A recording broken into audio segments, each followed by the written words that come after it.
ನಮಸ್ತೆ ಕರ್ನಾಟಕ. ಸರ್ಕಾರದ ಆರ್ಥಿಕ ಇಲಾಖೆಯು ಈಗಾಗಲೇ ಗೃಹಲಕ್ಷ್ಮಿ ಹಣದ ಬಿಡುಗಡೆಯನ್ನ ಮಾಡೋದಕ್ಕೆ ಅನುಮೋದನೆಯನ್ನ ನೀಡಿದೆ.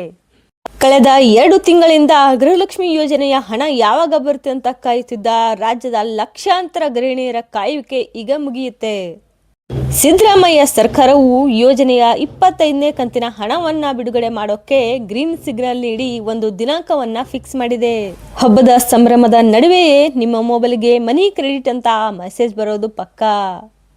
ಸರ್ಕಾರದ ಮೂಲಗಳಿಂದ ಬಂದಿರೋ ಮಾಹಿತಿ ಪ್ರಕಾರ ಜನವರಿ 10 ಮತ್ತು 12ರ ಒಳಗಾಗಿ ನೇರವಾಗಿ ನಿಮ್ಮ ಬ್ಯಾಂಕ್ ಖಾತೆಗಳಿಗೆ 2,000 ರೂಪಾಯಿ ಹಣ ಜಮಾ ಆಗಲಿವೆ. ಅಂದ್ರೆ ಸಂಕ್ರಾಂತಿ ಹಬ್ಬದ ಹೊತ್ತಿಗೆ ಗೃಹಿಣಿಯರ ಕೈಗೆ ಹಣ ಸಿಗೋದು ಖಚಿತ.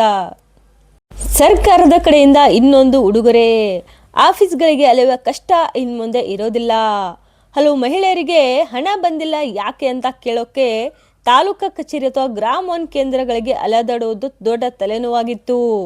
ಇದನ್ನರಿತ ಮಹಿಳಾ ಮತ್ತು ಮಕ್ಕಳ ಅಭಿವೃದ್ಧಿ ಇಲಾಖೆಯು 181 ಎಂಬ ಉಚಿತ ಸಹಾಯವಾಣಿಯನ್ನು ಆರಂಭಿಸಿದೆ.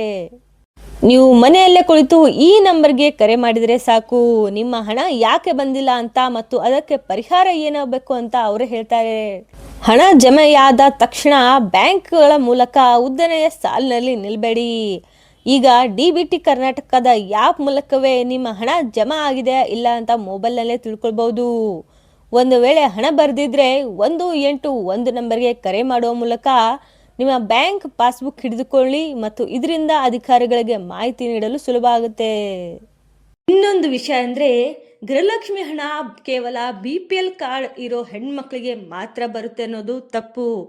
APL ಕಾರ್ಡನ್ನು ಹೊಂದಿರೋರು ಕೂಡ ಈ ಯೋಜನೆಯನ್ನ ಪಡೆದುಕೊಳ್ಬಹುದು. ಆದರೆ ಟ್ಯಾಕ್ಸ್ ಕಟ್ಟೋರಿಗೆ ಇಲ್ಲಿ ಅನುಮತಿ ಸಿಗೋದಿಲ್ಲ. ಹೆಚ್ಚಿನ ಮಾಹಿತಿಗಳಿಗಾಗಿ ನಮ್ಮ ಈ ಚಾನೆಲ್ಗೆ ಸಬ್ಸ್ಕ್ರೈಬ್ ಮಾಡಿ ಮತ್ತು ಶೇರ್ ಮಾಡಿ.